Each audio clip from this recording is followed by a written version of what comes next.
Oh, yes, just have another sherry. Oh no! I think I've had enough sherries for today. Have you got any? Have you got any brandy? Some brandy, a little bit of port. What's going to get you there? Oh, see, if you've got sherry and brandy, I've got to introduce you to this wonderful new drink. Have you ever heard of shandy? It's one of those lagers, isn't it? Ghastly beverage. No, not the way I have it. The way I have a shandy is you mix half sherry and half brandy. You get a shandy. It's absolutely delicious, dear. Oh, that sounds marvellous. Oh, is that the door? Yeah. Oh. I think that might have been someone at the door. Do you want me to go get it for you? Yeah, if you wouldn't mind, that'd be lovely. Oh, indeed. There's someone at the door for you, dear. Yes. There is. I don't know who they are, so I suppose that makes them a stranger. Oh, it's a stranger. How very queer. Oh, indeed. They were very polite when they opened the door. I suppose that at least makes them a queer and pleasant stranger.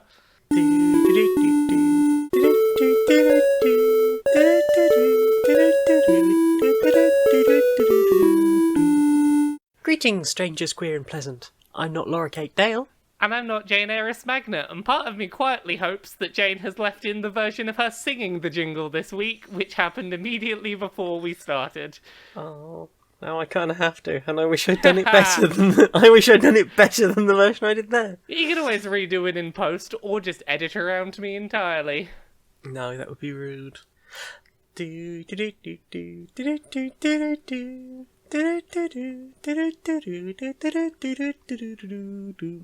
you go, I'll edit that version in. How are you doing this week?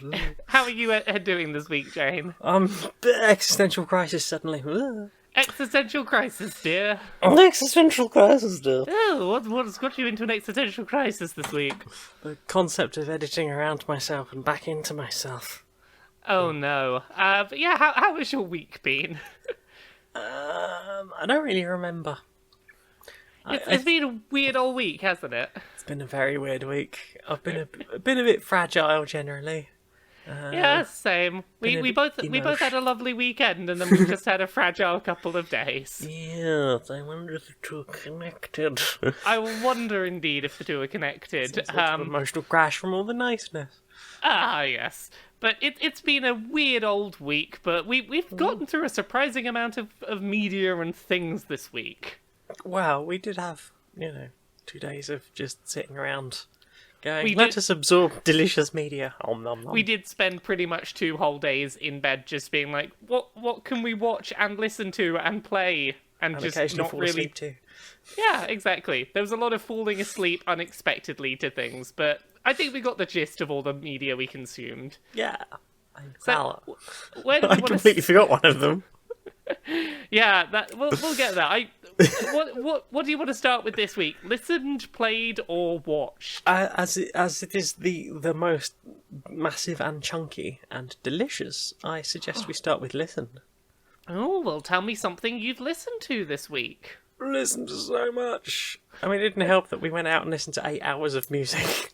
We did listen to a lot of music, and at least one piece of music we listened to during that night will be making it to the show. Hooray! Well, do you want to start then? I'll start there. So we went out at the weekend and we saw some live music being played, and one of the bits of live music we saw was a band called Counting Coins.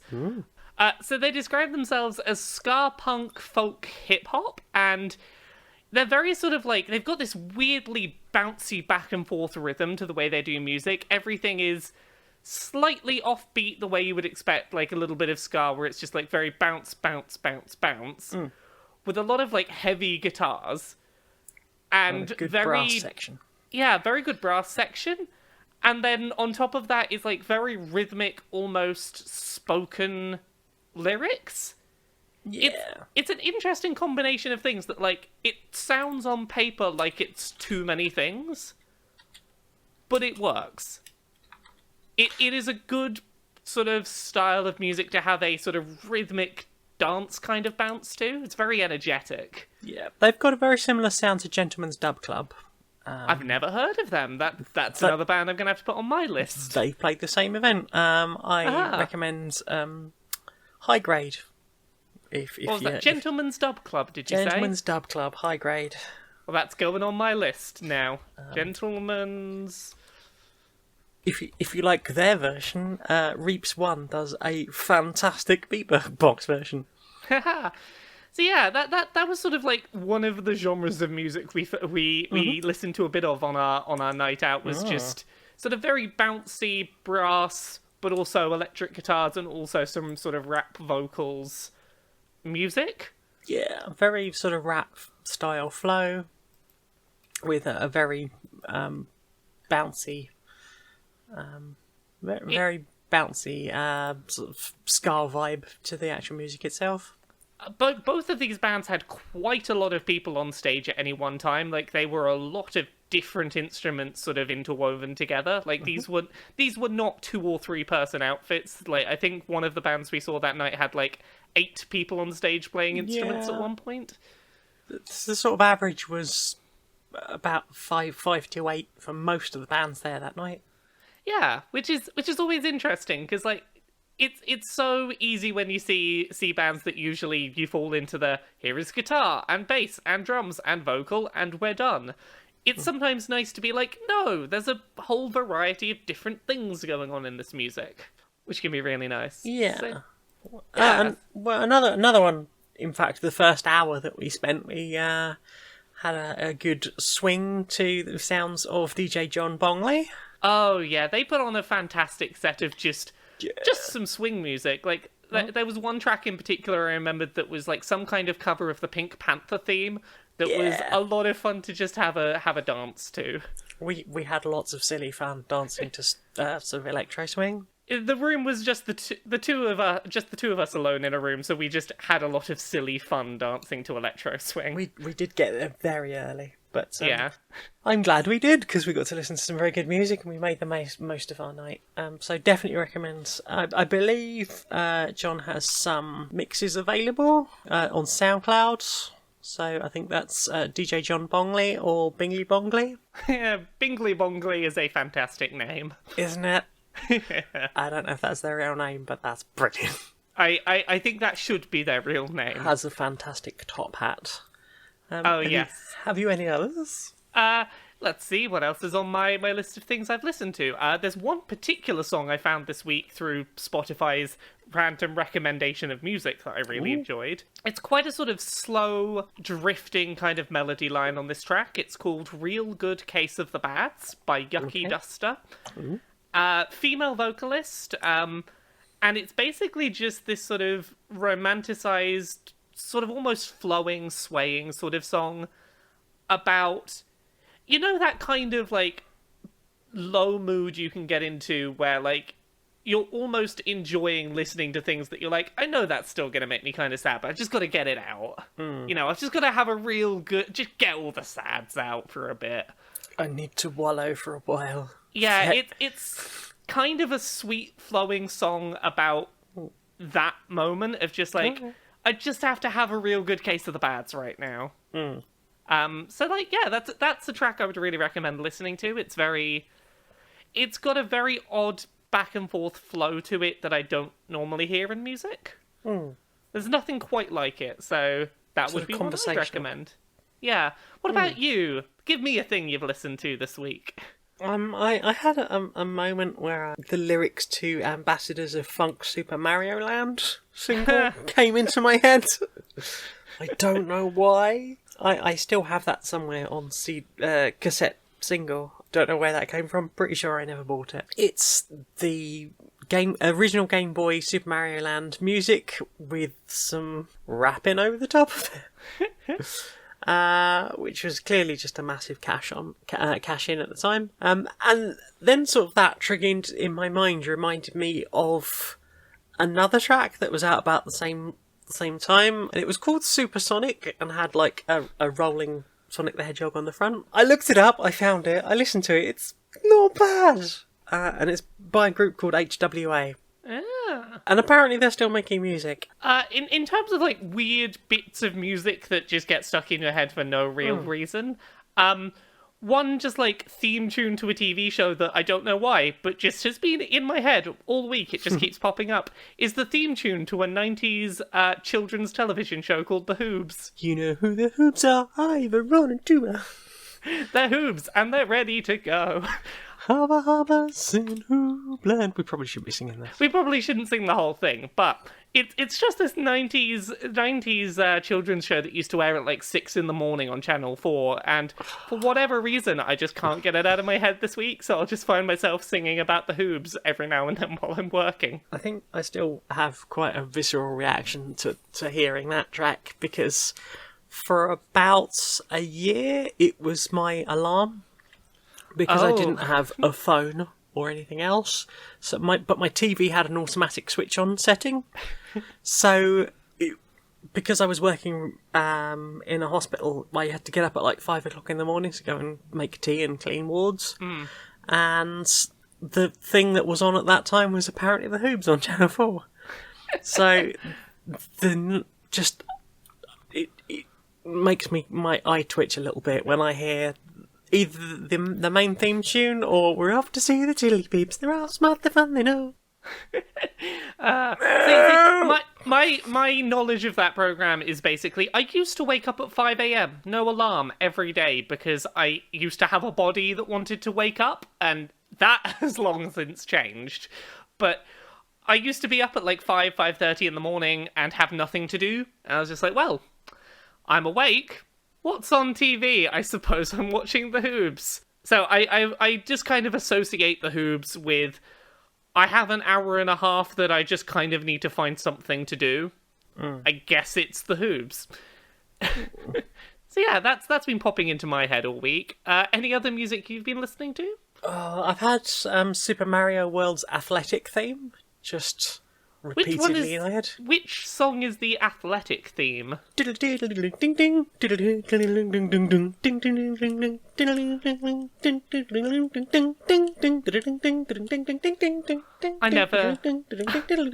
think it plays on Butterbridge. I never knew that's what that tune was called, but I definitely know that tune. Yeah. So there you go. And now I want to play Mario World again. It's been a very long time. Hurrah, maybe that'll be a thing you'll have done by next week. Well, you've got a SNES Mini, haven't you? I do have a SNES Mini. Do I need to bring it sometime so that we can play some Mario? We should hang out and play Mario together. We should also play Secret of Mana, but I'm maybe thinking about waiting until the re-release comes out. The re-release isn't far away now, so that might not be a bad idea. Well, I've not seen a Switch release date for that, so... I have no idea if there is one, but there is a PS4 version, I know that much, and I have one of those, so we can play it on that if need be. So yeah, other things I've listened to this week.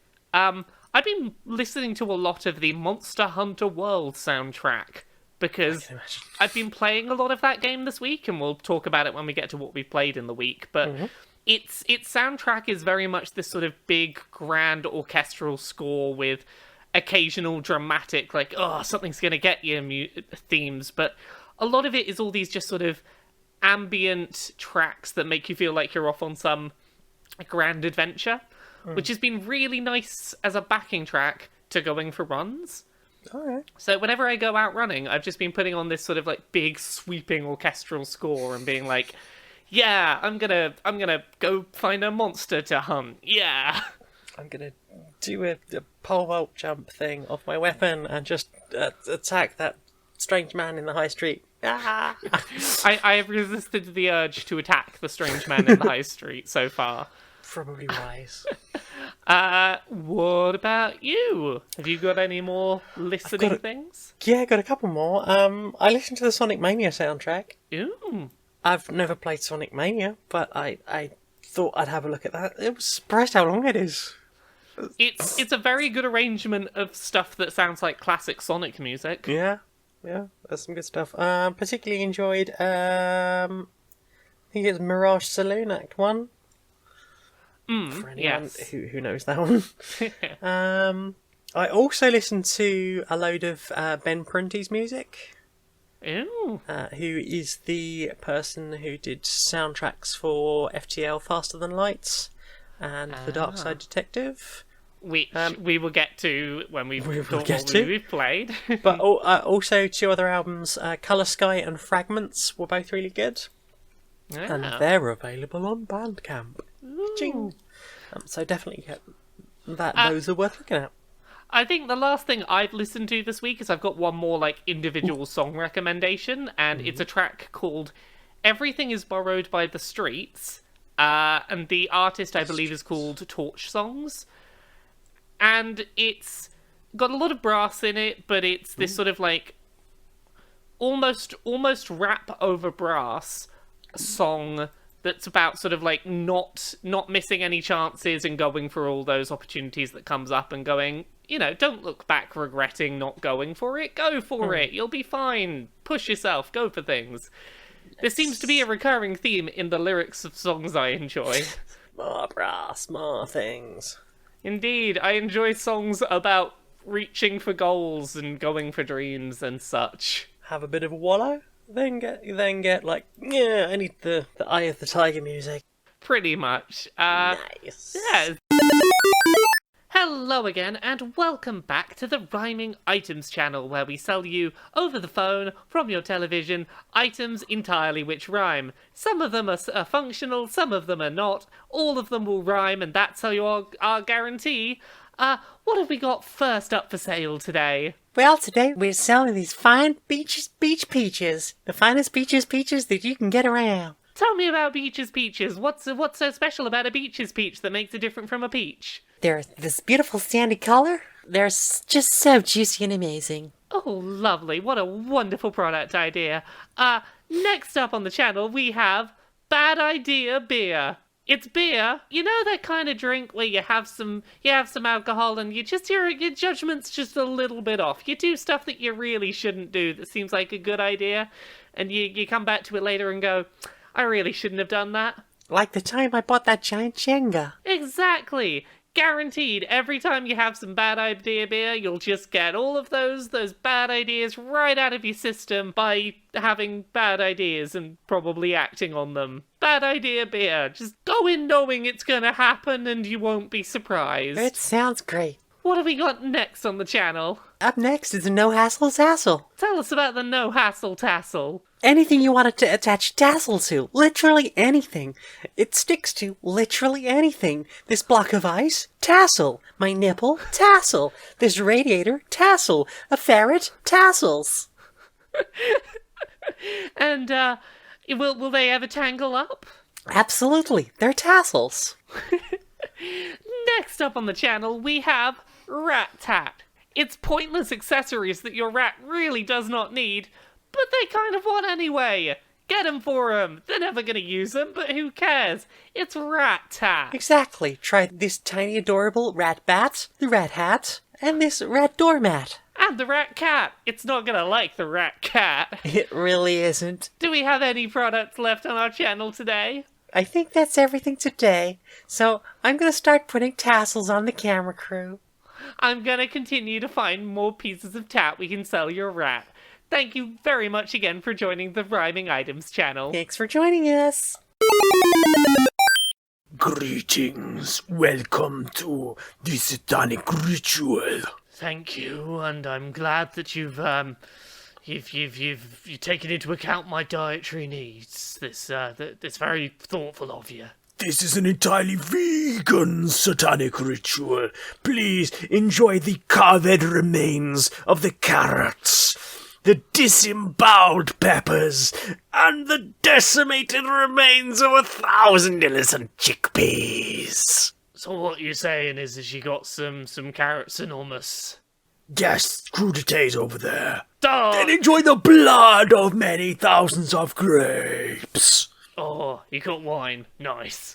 No, just grape juice. Oh, okay. Well, that's still pretty good. Yeah. Well, I think Jerry's going to be here about 5. You're ready? sorry.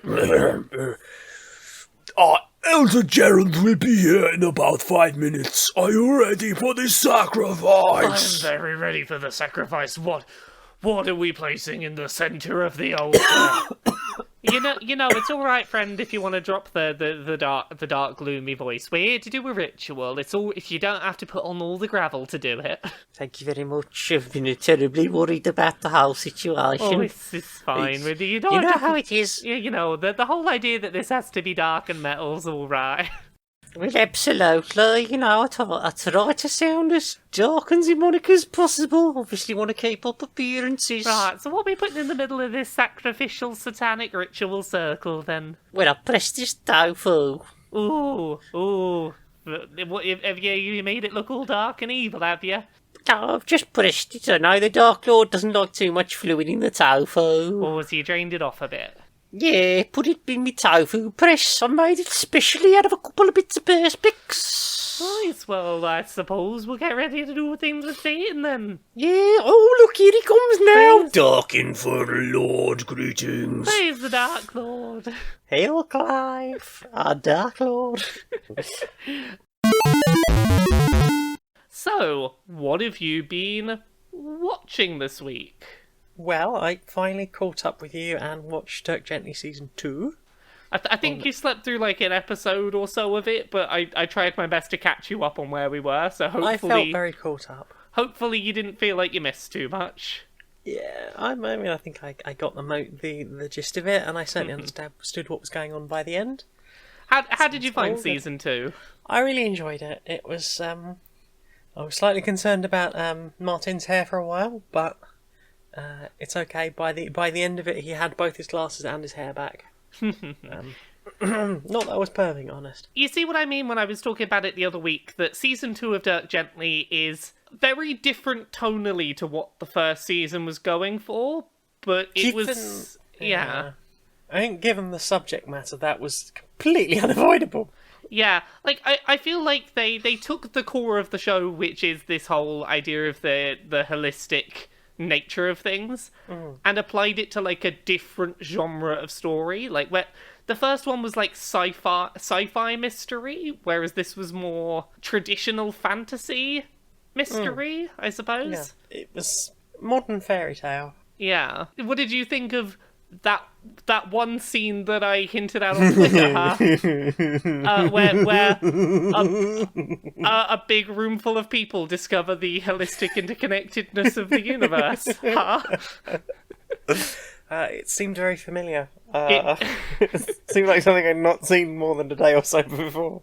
It is one of the most amusing jokes they could have made with the whole idea of this is a show about people experiencing the interconnectedness of the universe.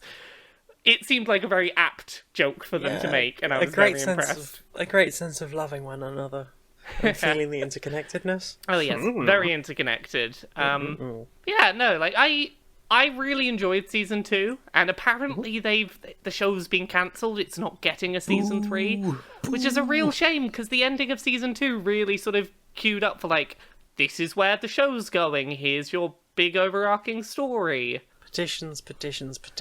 Yeah, no, this is a show I'll fight to get another season of this, because Dirk Gently is too good. That's rude. So rude.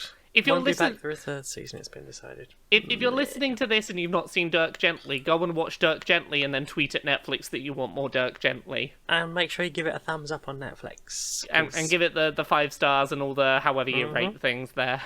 Rate all the things. I might have to watch it again and review it for Stone Monkey Radio, and try and get some more positive feedback behind that, because it's a good series. It's a fantastic show that, like, when the first season went up, and even when the second season went up, I just kept not watching it and being like, oh, I'll get to it, and I loved it when I saw it.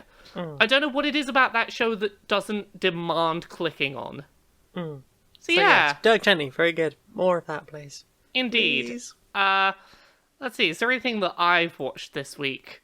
Ooh, I've been watching some things this week. So, I'm currently about 6 episodes into an anime called Tokyo Ghoul. Ooh. Which is a show that basically I've been watching, and I've been waiting until Netflix had the show and had the English voice track for it before I wanted to watch it, because I just didn't feel like watching subtitles. So the basic idea of this show is that it's set in basically our world, except there are these things called ghouls, which are basically vampires. To survive, they have to consume human blood or flesh, and they are very, very powerful beings. And you kind of get two stories going on at once. So the one story is the humans are trying to hunt down these vampire things because they're killing and eating humans. That's an understandable reason to try and get rid of them. Yes. And on the other side, you've got the stories of these ghouls, these kind of vampire-esque things, basically being like, hey, we can't really help it. We have to do this or we die. That's, humans eat animals because, they have to eat or they die. We're just more limited in what we can eat without dying. And then the main character is basically someone who was a human, ends up becoming half ghoul, and they're in the middle like, oh no, I understand both of these struggles. How are we going to deal with this? So, what I will say about this show is the fight scenes are really well done. They clearly put a lot of their production budget into very fluid, very fast-paced action scenes that don't use a lot of held positions. Some anime, when you've got big fight scenes, will have the characters held in place while big effects go around them and things like that to save budget. No, if a fight scene is happening, everyone is constantly moving and doing things, which looks really good. And I very much enjoy some of the character writing and the ways that the show gets you to empathize with the situations of characters who initially are portrayed as negative, and then it's like, oh, I see where you're coming from. It also has a couple of very impressively performed villains already. Okay. So, yeah, I'm only about halfway through the first season. There's 2 seasons up on Netflix. I'm about 6 episodes out of 12 on season 1, but yeah, I'm really enjoying that so far. So I'm going to watch some more this week, and hopefully it keeps up this level of quality. Excellent. Yeah. What about you? What else have you watched this week? Well, we watched some Trapdoor. I slept through some Trapdoor. I remember slept through most of Trapdoor. I remember that Trapdoor was on, and then I fell asleep. So how was Trapdoor? Trapdoor is and was and will remain absolutely awesome. It is a very pleasant show, but it is a show that I can very easily sleep through. Yeah, it's got quite an interesting style. Although sometimes it does feel like, let's mash all the plasticine together. Yeah. So Trapdoor is a thing that I think is very British. Like, I don't know if people in other countries will be necessarily aware of Trapdoor. I feel like this was a very English thing, Trapdoor. I don't know. I mean, yes, probably. It's about a creature who works in a castle. He is essentially the overworked servant of the thing upstairs that you pretty much never see or get any proper feel for. It appears to be some sort of giant, booming, shouting creature that constantly demands to be fed or washed or bathed or whatever. And Burke is this little blue Play-Doh person who lives downstairs and guards the titular trapdoor. Yeah, don't you open that trapdoor. Because there's something down there. Yeah. And he is friends with a skeleton, an animate skull. Boney. Burke, I've got a body. No. And his, I guess, a spider friend, Drut, who doesn't really say anything, just makes pop, pop, pop noises and scuttles around, eating the worms that crawl up from the trapdoor. And occasionally they have their friend Rog visit, who is a large pink monster, and sometimes other clouds or whatever else come up and wreak havoc for a while, and Burke bonks them with their rolling pin. It's a very easy watching show. It's just this pleasant, silly adventures of some Play-Doh creatures that live downstairs in a castle. Yes. Having silly, light-hearted, never particularly high-stakes, silly adventures. I don't know, some of it is quite creepy in places. Okay, some of it is quite creepy, but I don't think you ever worry that there's going to be a serious long-term impact. I guess not. There is the Down the Trapdoor episode. Oh, yes, that gets creepy. Will Burke survive? Let's hope so. Yay. I'm told there was a trapdoor movie, but I've never seen it. Well, maybe that's a thing we'll have to track down sometime, and then hopefully I won't sleep through it. Hopefully not. Have you got anything else? What else is there? I found a YouTube channel that was quite interesting this week. Ooh, do tell. So I found a YouTube channel that I'm not 100% in agreement with everything they post, but they've definitely posted some interesting stuff. So this channel is called The School of Life, and they do short animated videos about a series of topics that are all usually about various takes on human psychology. And some of their takes are very interesting. Some of them I watch and go, okay, I can see how you get there. I don't necessarily agree with that, but I think that a lot of their videos are very interesting. The one I found them through is someone sent me a link to a video about basically the psychology of why people grow attached as children to stuffed animals and the emotional support role they play in externalizing supportive feelings that you may struggle to, to apply to yourself. The sort of important role of saying things are going to be okay, it's not as bad as you worry, and basically that externalizing that can make it easier to process and to believe, and that's sort of the role that stuffed animals play for children. And I'm like, okay, yeah, that was an interesting video. It really was. I like that one. So a lot of their videos are similar sort of videos to that. I don't always think they're on the mark, but I think that they always present their videos in thought-out ways that are, at the very least, interesting perspectives to consider. Yeah. So, I definitely think that The School of Life on YouTube is worth a look. What about you? What else have you watched? Well, I spent quite a lot of time today watching Samurai Pizza Cats. So, I'm aware of this show's concept. I've never seen it. It sounds like the most late 80s, early 90s thing that's ever existed. 1991. Okay. Released in Japan. The year I was born, funnily enough. And it was picked up by Saban, because aren't they responsible for Power Rangers? Yes, they are.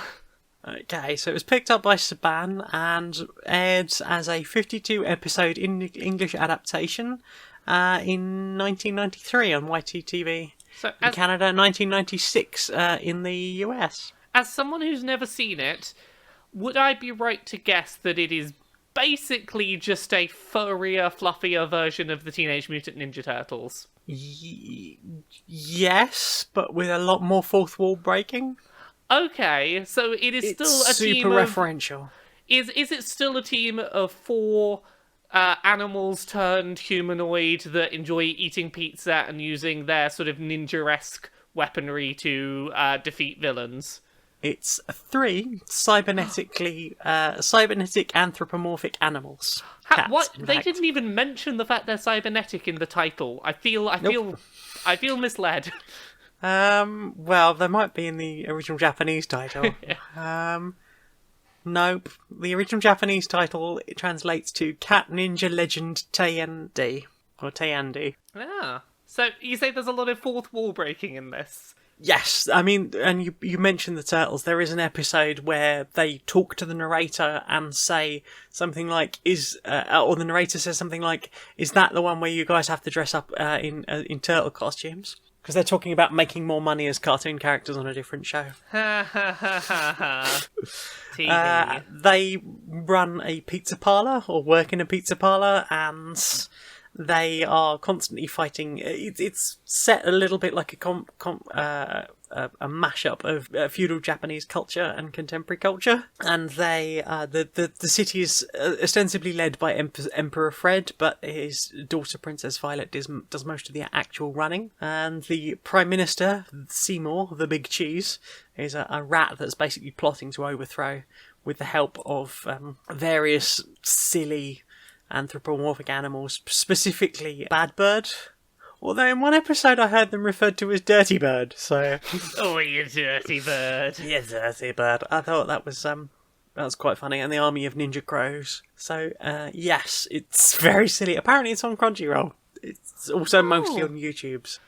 But yes, it's very silly. I remember catching like an episode or two when I was very, very small and it first started airing on UK TV. But I think it was probably clashing with something else I watched. Oh, what were you watching that was clashing with it? I don't know. I can't even tell what year the UK first run was. Well, that would make it more difficult to tell. Here's me expecting you to have, like, photographic memory of what was airing at the same time as Samurai Pizza Cats. I don't know. I feel like it... 91. I can't remember what year Tasmania was. Oh, Tasmania. Watched a lot of Tasmania as a kid. That was the thing that, like, I watched it if there was nothing else on, but I never sorted out. I thought... I'm almost afraid to say, and I'm very... I find this a lot with some very classic cartoons. But like one of my favourite characters was Taz's dad. Now I start to wonder, was that horribly problematic? I don't know. I don't remember anything about Taz's dad. He was quite sort of very calm and relaxed, and generally just wanted to sit and read the newspaper. And just okay, son, whatever. I particularly remember Tasmania because I tended to put it on in the background. I think I'd recorded the audio from Tasmania episodes onto cassettes so that I could listen to it in the background while I was coding on my Commodore 64 so that I would have someone to talk to because I basically programmed it to have conversations with me. Oh, All the signs were there. Oh, I don't do socialising, don't understand other people, but I will make a program that will talk to me. Oh, bub. See, what I did comparatively when I was a child that had no one to talk to is that I would duel myself at Yu-Gi-Oh!, which is my segue to I watched some Yu-Gi-Oh! Episodes this week. Yes. Nice. Yeah, that was another of the, like, things that I did while I was an antisocial teen, child with no friends. I watched an awful lot of Yu-Gi-Oh! And currently, on another podcast I'm on, Dice Funk, we're doing a D&D campaign where I play a Yu-Gi-Oh! Wizard. And because we're just sort of ramping up to the point where it's going to be like, hey, this arc of the campaign is going to be the Yu-Gi-Oh! Heist arc, I thought I should get back into my Yu-Gi-Oh! Head and watch some Yu-Gi-Oh! So, for anyone who is unaware, Yu-Gi-Oh! Is an anime from the sort of like late 90s, early 2000s. It's still going on to today, but I have no idea what it's about at this point. About a kid with the spirit of an ancient pharaoh inside him that makes him better at playing children's trading cards in a world where playing children's trading cards is very important. And with the powers of belief and friendship and believing in your friends and having faith in the heart of the cards, you can draw the right trading card and somehow that saves the world. I remember about 3 things from that show. Right. What do you remember? You've activated my trap card. Yep. Ridiculous hair. Yep. And Blue Eyes White Dragon. Yes, that is pretty much that entire show. Okay. So I went back and rewatched some of it, and what I always kind of knew to be true about the show is definitely true. It is a very cheesy show that does not in any way pay attention to the rules it establishes for its cards, and it is very clearly purely there as a vehicle to sell more trading cards to children. That is clearly what it is, but also I have such a ludicrous amount of connection with this silly show, and rewatching the show has basically just made the 10-year-old inside me scream, I need to buy Yu-Gi-Oh! Cards, they're so cool! I'm like, the show clearly did what it was trying to do. Watching it as an adult makes me want to buy Yu-Gi-Oh! Cards again. I'm like, I don't know how the game is played anymore. They've added so many ludicrous rules since I stopped playing. I would have no one to play it with, and I wouldn't want to try and explain the rules to anyone because, oh god, they're a mess. Oh. But I also kind of just watching that show wanted to buy Yu-Gi-Oh! Cards again. I was like, you're a very effective advertisement, Yu-Gi-Oh! You make this card game seem like it is the coolest thing in the world. Oh, bless. Yeah, so that was the thing I watched this week. It's funny you bring up Yu-Gi-Oh! Because I was watching... While I was watching Samurai Pizza Cats, there was somebody's voice in there sounded a lot like Meowth. from Pokemon, and I Right. was like, okay. So I did a bit of Googling and found out that the voice of Meowth is dead. I have a Meowth Pokemon card signed by the now dead voice actor of Meowth. I was a bit sad. Yeah, that is quite sad. And while Googling around for that, I found a panel recorded with a couple of the voice actors from Pokemon, Ash and Jesse. Yes. No, James. Ash and James. And James was talking about, or that guy was talking about, like, lines that he'd had to say a lot, like, obviously doing the prepare for trouble and make it double stuff, and the variations thereupon, and how he had to do, like, a version of that every episode, and did he get sick of that? And he said, I didn't get nearly as sick as that as I did of Blue Eyes, White Dragon. I was like, oh, okay. Oh! I had no idea. Is that the voice of Kaiba? Apparently so. Well... He's going, get another card, honestly. See, I can't imagine any of those voice actors would have gotten as annoyed as Meowth, that's right. Meowth, that's right. Yeah, but Meowth did have, like, was probably was the brains of that operation for the most part. Yeah, but they did have to say a lot of just their own name a lot. Yeah, I suppose for the Meowth episodes where they were just playing a Meowth, probably would have been, but for the rest of it, not so bad. Hello, pizza? Hi, I ordered a pizza and I asked for it without cheese, but you've sent me it with cheese on it? Was that the trans pizza?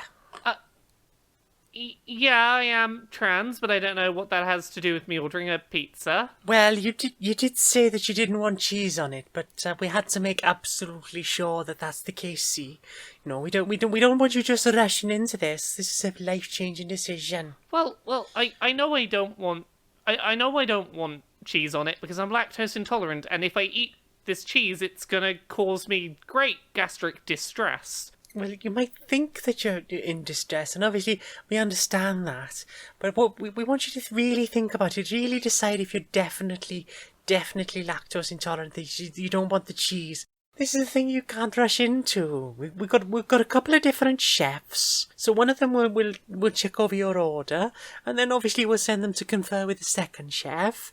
And then in a couple of years, we might consider taking the cheese off your pizzas for you. Surely I know best what's gonna help me because I have cheese and then everything goes very badly, and when I don't have cheese, everything is fine, and as such, I just want to go, hey, can I just not have cheese anymore? Well, we absolutely understand that that's what you want to happen, and absolutely we do want to try and make you as comfortable as possible.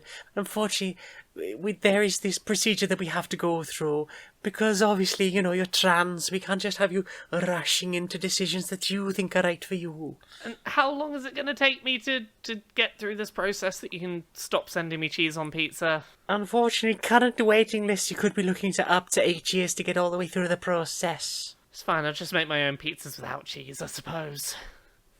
The NHS. The NHS! Waiting lists and not giving you what you need. Ugh. Literally terrifying. Ugh.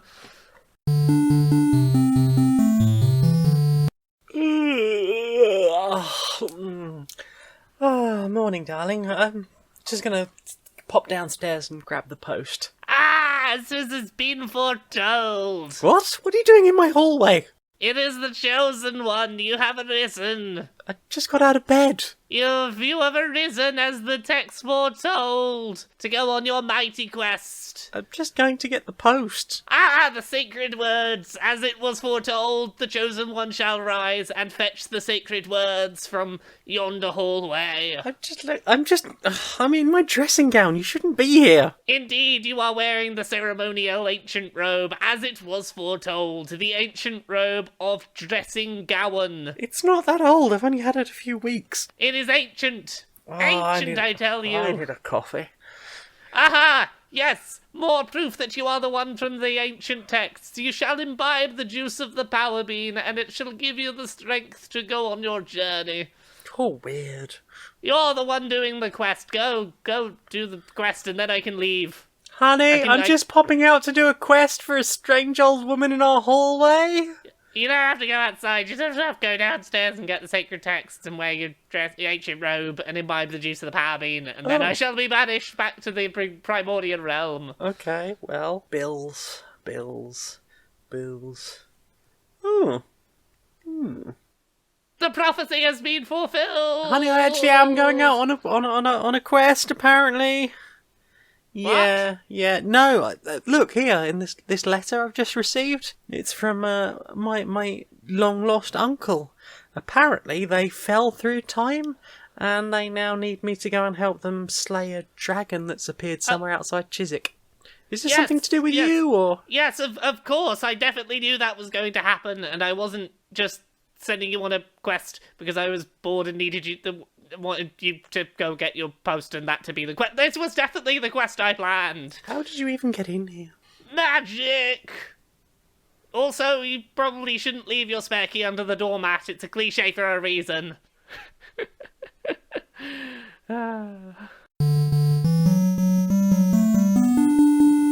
So, what have we been playing this week? Well, I mentioned this earlier. I have been playing Darkside Detective. How is it? And I reviewed it.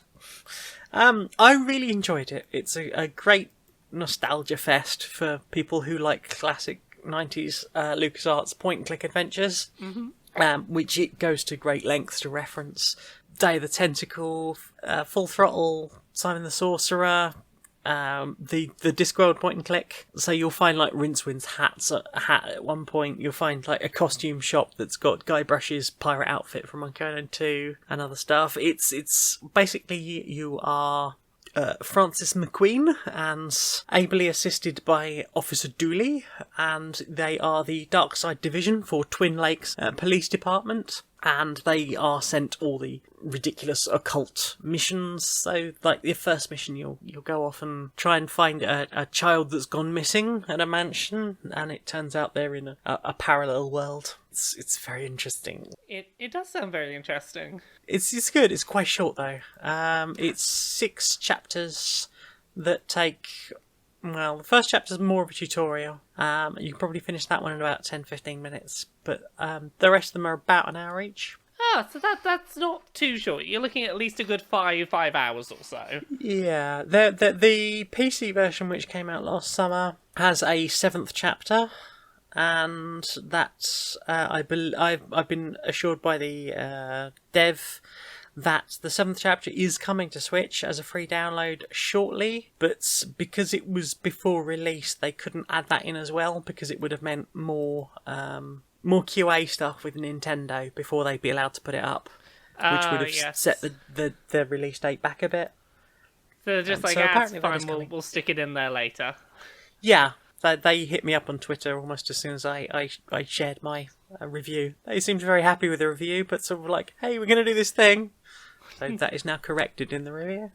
Ah, hooray! What have you been up to? What have I been playing? So, I've been playing a couple of things just by myself. So I've been, as I sort of alluded to earlier in the music section, I've been playing Monster Hunter World. So, for anyone who's not aware of the series, basically you get dropped on a big island and there's a bunch of dinosaur-esque creatures. Like, here's a big dragon, and here's a T-Rex, and here's a giant chicken with a huge tongue that squirts like poison at you, and basically it's go out by yourself and try and take down these very big creatures without dying, and then you harvest materials from them to make armor and weapons to go kill the bigger thing. I found it's been a really nice game to play while listening to podcasts and catching up on audio media. It's one of those games that, like, a lot of the gameplay loop is, okay, I'm not on any specific mission right now, I'm just looking for these specific parts, which means I need to hunt these specific beasts, so I'm just going to kind of go out and have fun grinding some enemies I kind of know how to beat by now, while I listen to something else. It's been really nice as a visual and engaging thing to be doing while I catch up on other media. So that's been really nice. For people who've played previous Monster Hunters, this is very similar to previous ones. Don't attack the creatures too much. Be very cautious. Dodge out the way if they're going to do a big attack. That sort of thing. It's very similar pace to like a Dark Souls. Yeah. But yeah, I'm not really far enough into that to give any concrete thoughts. What I've played of it so far has been a lot of fun, and I'm very much enjoying it. I hear it's very pretty.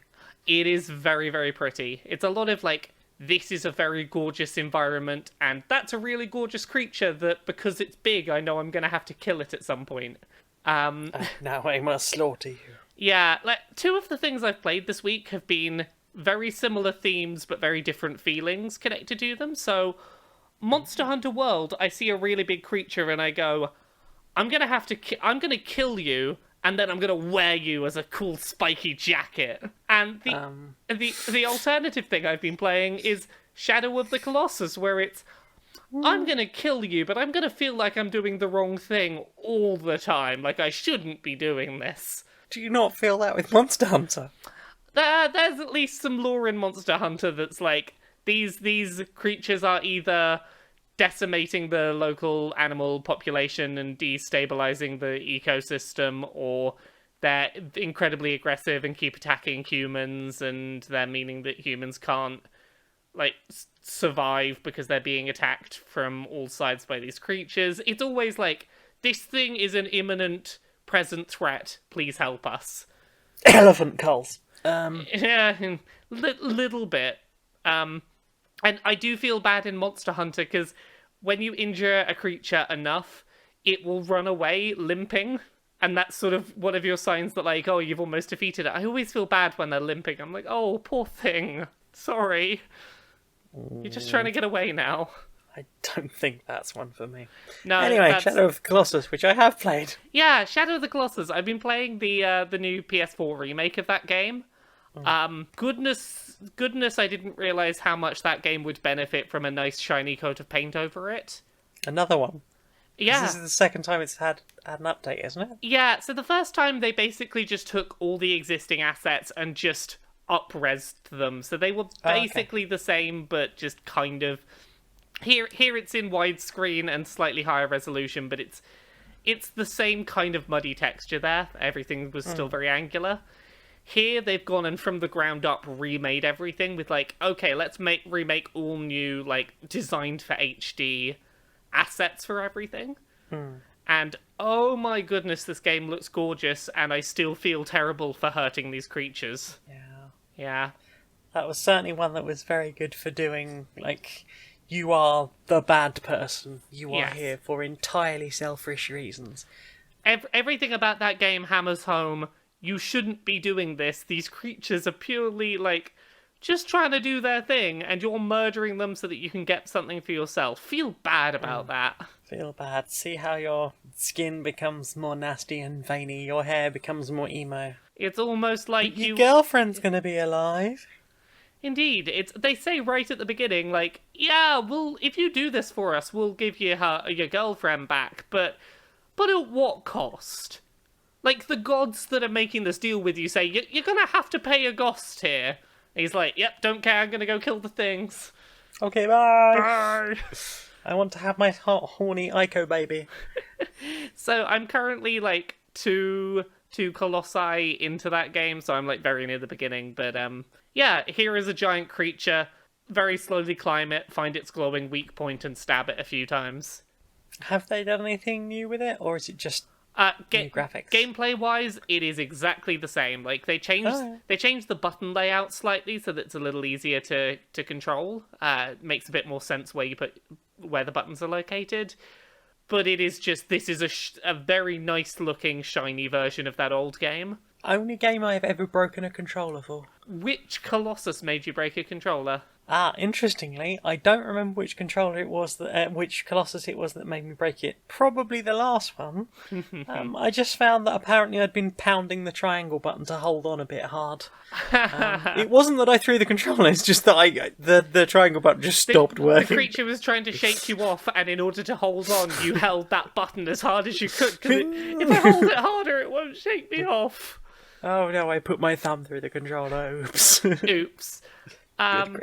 So again, we both played this week. We played Journey. You took me on a little journey. Yeah, and this is the first time you've played Journey. It was, yeah. How did you get on with it? It was very sweet. I got a bit upset with the first person that was joining me. Oh, the on one that was quest. just running around, like, shouting, "Hey, I know what to do, come follow me, shout, Right, shout, you shout." come here, then you go here, then you go over there, then you do this, okay? Come on! Okay, well, I'm just going to do the thing now, then. And then I lost them sometime around the point with the big flay snake glowy eye searchlight thingness. Luckily. The thing that amused me, that you said was going to amuse me when we got to the end, was the first person fairly normal name. The second one was like Drug Lord 69. So for anyone Okay, Drug Lord. For anyone who's thanks. not played Journey, the basic idea is it's maybe like 2 hours or so long, and it's this completely wordless experience where you play this person in sort of like a robe, trying to get to the top of a big mountain, and there's this whole story going on about these sentient scarves that were being used as an energy source, and how society tore itself apart trying to deal with this sentient energy source. And you just kind of go through all these like rather beautiful environments, and usually it's just work out how to walk through them, or what you need to do to keep climbing and jumping and flying, and it's just this very beautiful, calm experience that tells like quite a sweet story. Yeah, it was good. Yeah. It was very, very sweet, very interesting. I think, as I say, I probably would have enjoyed it more if the person that I'd been hanging out with for the first section, when I just wanted to go, it's really pretty here, I want to look at all the things I just want and to explore a bit. And they were very much like, no, come here, do this now. Yeah, I'm like, well, like they were clearly trying to help you, but I get they that, didn't but- get the thing that you were just like, no, just let me take it in for a sec. Yeah, and I suppose that is the problem when you are playing with someone who's been through at least once, Yeah. because they've had their chance to do all the. Isn't it pretty? Let us wander. Let us wander. Honestly, to- I still want to do the "this is pretty, I want to wander" stuff with that game. That's what I enjoy about it. The other thing that I don't think we sort of explicitly said is you get randomly paired up with another player, and Yeah. they'll sort of be running around the world with you, but the only way you can communicate is these sort of like chirp sounds. So you have to learn how to communicate with like, hey, a big chirp might be "I found something," or little chirps might be "Oh, hooray, thank you," and you sort of develop this little bit of a language back and forth of how do I communicate this to you with chirps. That game is 6 years old. That game is 6 years old. Oh wow, yeah. It still March looks 13th, 2012. Yeah, that game does still look gorgeous though. It's very, very pretty. It very much is. What else have we been playing this week? We played Pokemon. You taught me to play the Pokemon trading card game. Yeah, I would never try and teach you the Yu-Gi-Oh card game, but the Pokemon card game stayed relatively simple over the years, so I tried teaching you the Pokemon trading card game. I really enjoyed it. Yeah. It's a lot more simple than Magic the Gathering, which I've been playing since about 1994. Well, I've been collecting cards for since 1994. I've probably played less than 100 games in that time. So both of us have like previously been involved in much more complicated, in-depth card games. Like you were into Magic the Gathering. I was very into Yu-Gi-Oh. I think both of us have been like, let's not worry about trying to teach our game to the other because they're a bit ridiculous. The Pokemon card game is relatively simple because at its core, it's just, here is your Pokemon. You have to put enough energies on it that it can attack. It does this much damage and it has this much health. That's kind of your rule set, which is not ridiculous to pick up. Basically, we were playing this because the lovely people at the Pokemon Company, they every now and then just send me like new sets of cards that they have, and they sent a couple of decks over of some new deck collection they were doing. So I was like, let's try playing some Pokemon, and I think we got through the rules pretty quickly. Like it wasn't too much I don't know what I'm doing going on. We did miss a couple of the rules out, I later found out. But, A couple of minor ones, like attacking on the, like whether you can't attack on the first turn, and what was the other thing? I can't remember off the top of my head Yeah. now. I messaged it to you yesterday. It We had was this yeah, conversation. it was very minor things that I don't think made a huge difference, but I think we did some double attacks as well. and doing things after an attack had been done. Yeah, That's yeah. supposed to be the last thing. We messed up turn order slightly, but I think we got the Yeah. gist of it. But Yeah. the thing that I found like that really surprised me is after we played our like couple of rounds together in person, you went on your own and started playing some online. I've started playing the online game. I bought a deck as well. Oh heck, like a physical deck. I have bought a physical deck. Well, I have a bunch of assorted like loose cards from booster packs I've been given over the years. So if you fancy, I'll bring some of them next time I come to see you, and we'll have a look, and we can sit and be like, "Oh, I want to put that in my deck." We can play together. We can play together. We can look at trading cards and build decks together. Yeah, we're going to be poking nerds. What was I going to say? Yeah, I started playing the online game. I was really impressed with the online app. Mm-hmm. Although I've only played against the computer because generally I'm not a big fan of online gaming because people can be awful. They can. We're going to try and play some of the online game together the day after we record this, but I can understand not wanting to play against random people on the internet. Well, you say we're going to play it tomorrow, but there is something else that we've been desperate to play together I think, for a little while. I think there's going to be like maybe one online game of Pokemon, and then we're going to just play lots of Dragon Quest Builders together. Dragon Quest Builders! It's finally out! But yeah, like, I will say I've always been really pleased with how good the Pokemon trading card video games are at teaching the rules in a very easy to understand way.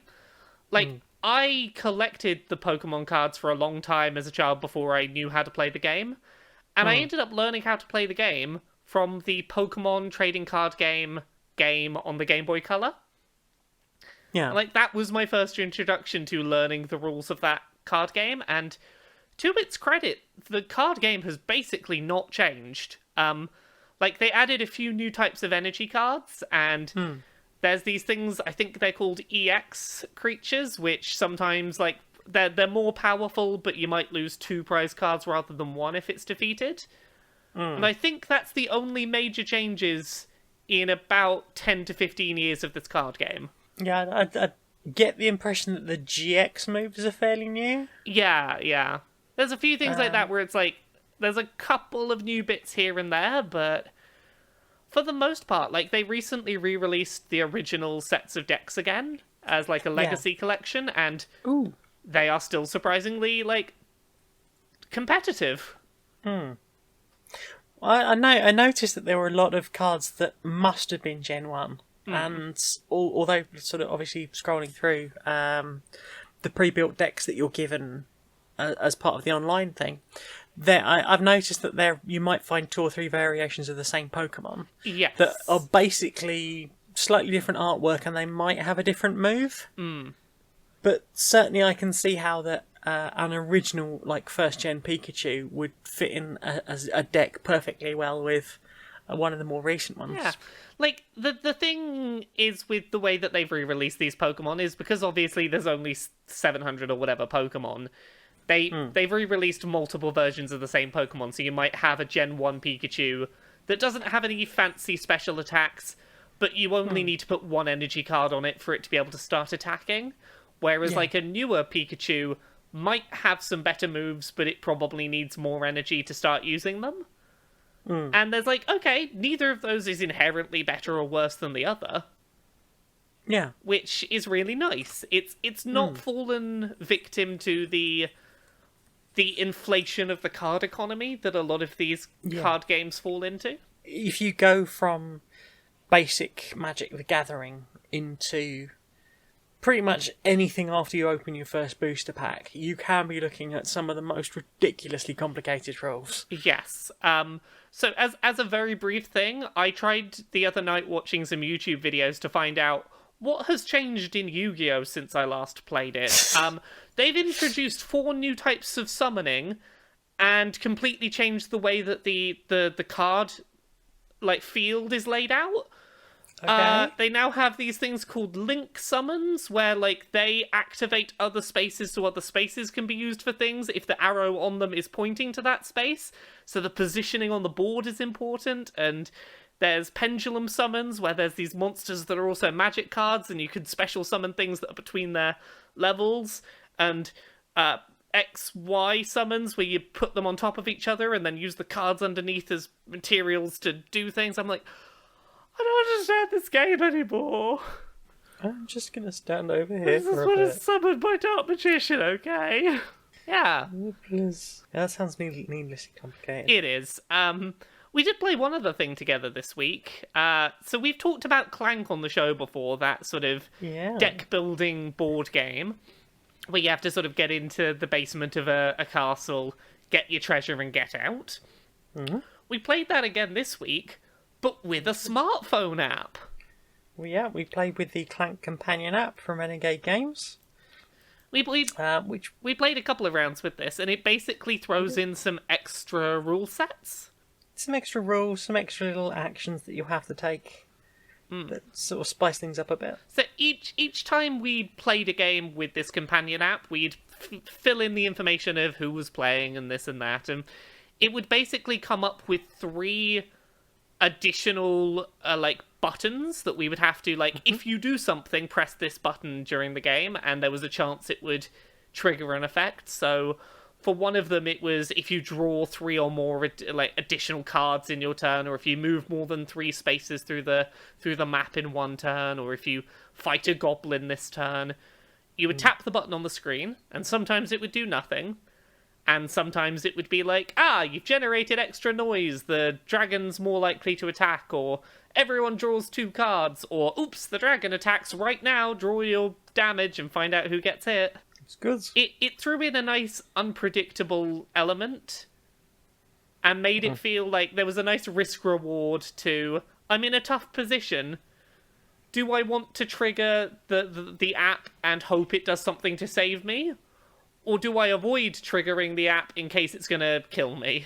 And still, you kicked my ass by a good 50 points on both games. I died, I'm pretty sure, in both games. I somehow still won, but... Still won. I'm pretty sure both games we played, I died before escaping the dungeon.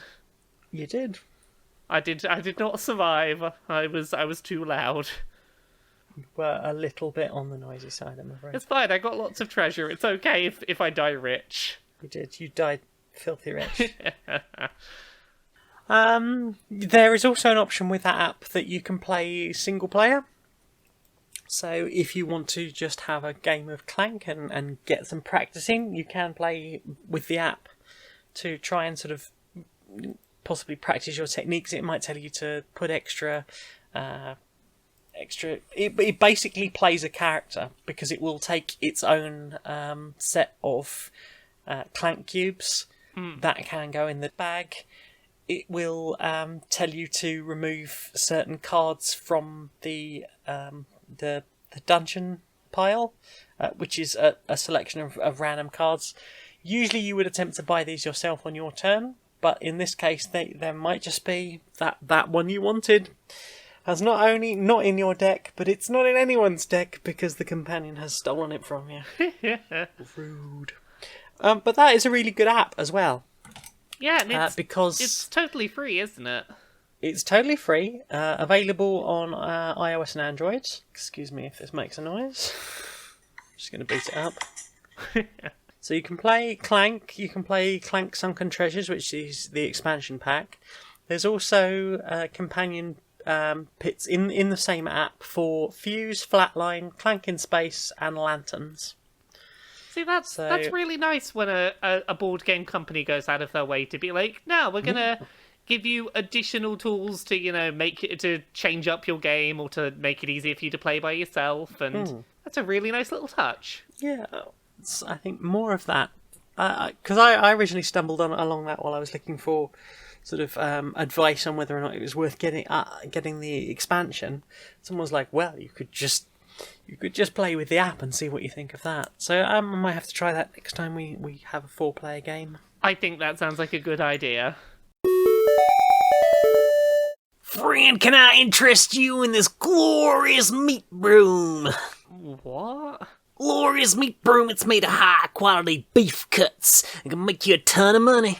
A meat broom? Why? Glorious meat broom! Why would I want a broom made of meat? How is this gonna make me money? It's only $29.95. It can make you so much money. Everyone who buys one gets a chance to win a cash prize. Okay, is that how I make the money? Is it just I might win the cash prize? Glorious meat broom! What do you keep saying, meat broom? What is a meat broom? Listen, if you don't buy one, you can't enter the sweepstake.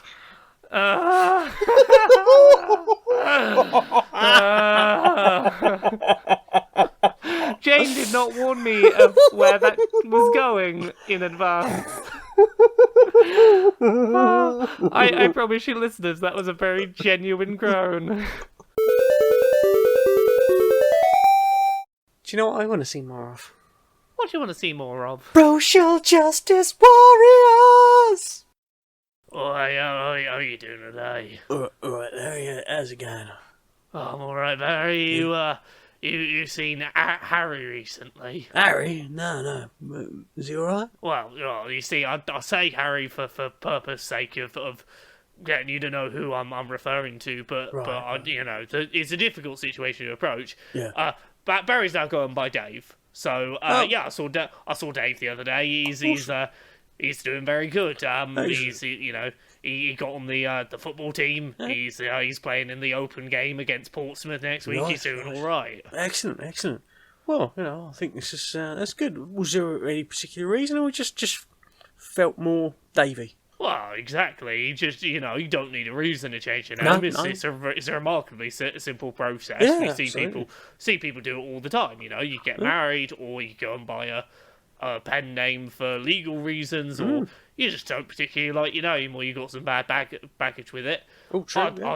I honestly don't know why he changed his name, and it doesn't really make any difference, does it? Because no, absolutely. It's just a thing you use to refer to someone. Well, and people do it all the time. Celebrities. I myself changed my surname just because wanted to get away from abusive parent. Oh, indeed. The artist formerly known as Prince sent out bloomin' floppy disks and with a new alphanumeric character. People respected that and did that. I'm pretty sure people can handle your name's Dave now. Absolutely, and Dave's very easy and very memorable. Lot of famous Daves in the world. Indeed, and you know what? It's a real shame that for so many people in this day and age, switching to a different name for somebody is such a difficult palaver. It really shouldn't be. You just call them a different thing. Well, exactly, and to be honest, the kind of people that are bothered by a name change are generally, in my experience, massive arseholes. You get you get the people that are massive hipsters, like, oh well, of course I knew that Elton John's real name was blah. It's like, well, that's not his real name. His name's Elton John. That's what he calls himself. That's what he's perfectly happy to be referred to, just in the same manner that Dave is Dave. Oh, exactly, and it is not pertinent to ask someone what was your name before, or exactly. to suggest that their previous name is important, or that you should need to know it. It's, or that, you might need to bring it up once to refer to someone and go, oh, this person we're referring to, this is what they go by now. Once you've done it once, never needs to come up. Absolutely. And I'm sure that sort of thing has been going on all throughout history. Plenty of people probably changed their names as they went about their life just because that's what they felt like, and probably a lot less red tape than there is these days. In most countries in the world, a name for all legal intents and purposes is basically just the thing that most people know you by and that people use to refer to you. You can call yourself whatever you like. You don't have to do any paperwork to change your name from a variation of it, and if people know you by that name, it's perfectly legally defensible for you to call yourself that and for that to be your legal name. Well, exactly. I used to know a Jane. Everyone used to call her Janet. After a while, she actually ended up officially changing her name to Janet, and I think that's not been a problem. If anything, it was just more convenient for her, and she was very happy with that. And no one went, well, actually, your name's not that, regardless of whether or not you've got a deed poll or official documentation. You don't get people who think they're fucking hipsters because they can turn around and go, well, actually, I think you'll find their name's Jane. Well, no, it's not. It's it's Janet, because... Oh, exactly. Even if paperwork is not there, if that is the thing that everyone calls them and that they are known by, then that's their name, and that's all you need to know. So, I think a general point here is, if someone changes their name, a little tiny bit of, like, the basic bit of effort to respect what their name is now. It's easy enough to do. Exactly. You don't need to make a big palaver about knowing what their name was before. Exactly. And... you don't need to make a big deal of bringing up their old name for no reason. No, absolutely. Exactly. Name changes should be a simple process, what no one makes a big deal of. Exactly. Your birth name is something that was given to you by people who didn't actually know you. It might not actually fit you when it comes time. You get a bit older, you think, might be time to change that. And indeed, there's nothing wrong with changing it again later. It's just how you like to be addressed. And I think if you've got to hear it all the time, people referring to it to you, why not make it something that you're happy with? Something that just feels like it fits. Doesn't even have to be anything special, just feels like a good name that fits, and I'm happy when I hear that. Absolutely. I think Dave really suits Dave. Dave is a very Dave kind of person. He's the Daviest Dave that I've ever met, and I'm very happy that he is Dave. Indeed. Yeah, well, do you fancy another game of genital jousting? Oh, yeah. It's, yeah. Alright, off we go. Do you need a bra? What kind of a bra? Do you need a bra that will tell someone to remove themselves from your almond? From my almond? Yes. Off my nut bra. Jacob Marion wants to know, do you need a bra that will suspend you in the air from 10 different sturdy anchoring points? I really do. Hang 10 bra. Thank you, Jacob, for being the first person to send us their own bra joke. Thank you. It made me very happy that people are making up their own bra jokes. Hey, we got an email. I'll need to find who it was from, but we got an email from someone who was like, me and my friends have started doing the bra jokes. I was like, oh, this makes me very happy. It was a good afternoon. You and I came up with that game on a walk around the park. Yeah, we were just going for a long walk, and that was how we kept ourselves amused. Do you want to know if I need a bra again? Do you need a bra? What kind of bra? Do you need a bra that will criticise your choice of a Sandshrew? Yes. Your basic bra. For anyone who doesn't know, Sandshrew is a basic Pokemon in the Pokemon trading card game that we talked about earlier. We were playing the Pokemon trading card game when I came up with that one. Indeed. Tee-hee-hee-hee. Do you need a bra that will help a dyslexic person find their way to a drinking establishment? I do. That way, bra. Wee bra. That way, bra. Do you need a bra that will arrange your change jar by value? Yes. Sorted bra. Do you need a bra that will tell you when you've been on the theme park ride too many times and you need to leave? Yes. Get off it, bra. Do you need a bra that will tell you if you should do something or not? Right. Don't do nothing, bra. Do you need a bra that will help you locate that clock that you've been trying to find? Definitely. Time's up, bra. Do you need a bra that will tell you what time to start the forest fire? Okay. 4:20, blaze it, bra. And with that, is that a good place for us to wrap up this week? I think so. Thank you very much for listening to another episode of Queer and Pleasant Strangers. We'll have another episode for you again next week. Jane, where can people find you on the internet? I can be found on stonemonkeyradio.blog and Twitter as @ManiacJaniac, on YouTube as ManiacJaniac. Hurrah! Where are you? You can find me at LauraKBuzz, places that have usernames. LauraKBuzz on Twitter, LauraKBuzz on YouTube, where I upload the video of this show every week. You can also find me Monday to Friday, 9 to 5 at kotaku.co.uk. This week I wrote a bunch of articles that were all about maths and video games and statistics. You can also find me on Dice Funk, a Dungeons and Dragons podcast where I'm on seasons 3 and 4. Season 4 is a series of very cool heists where I am playing a Yu-Gi-Oh! Wizard with my friends, the mysterious robot, the rapping DJ cat that does drugs, and the nautical themed wrestler. that all go on heists together. Sail on! Sail on indeed. So yeah, that's where you can find me on various things.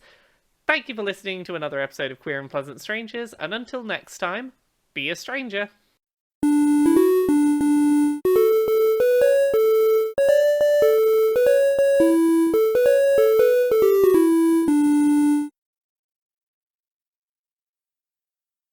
Let's see if I can hear you by pumping you up a bit in my ears. Pump up the Jane, pump it up while the Jane is pumping. Okay, that should Jane work. is I turned something. you up a bit in my ears.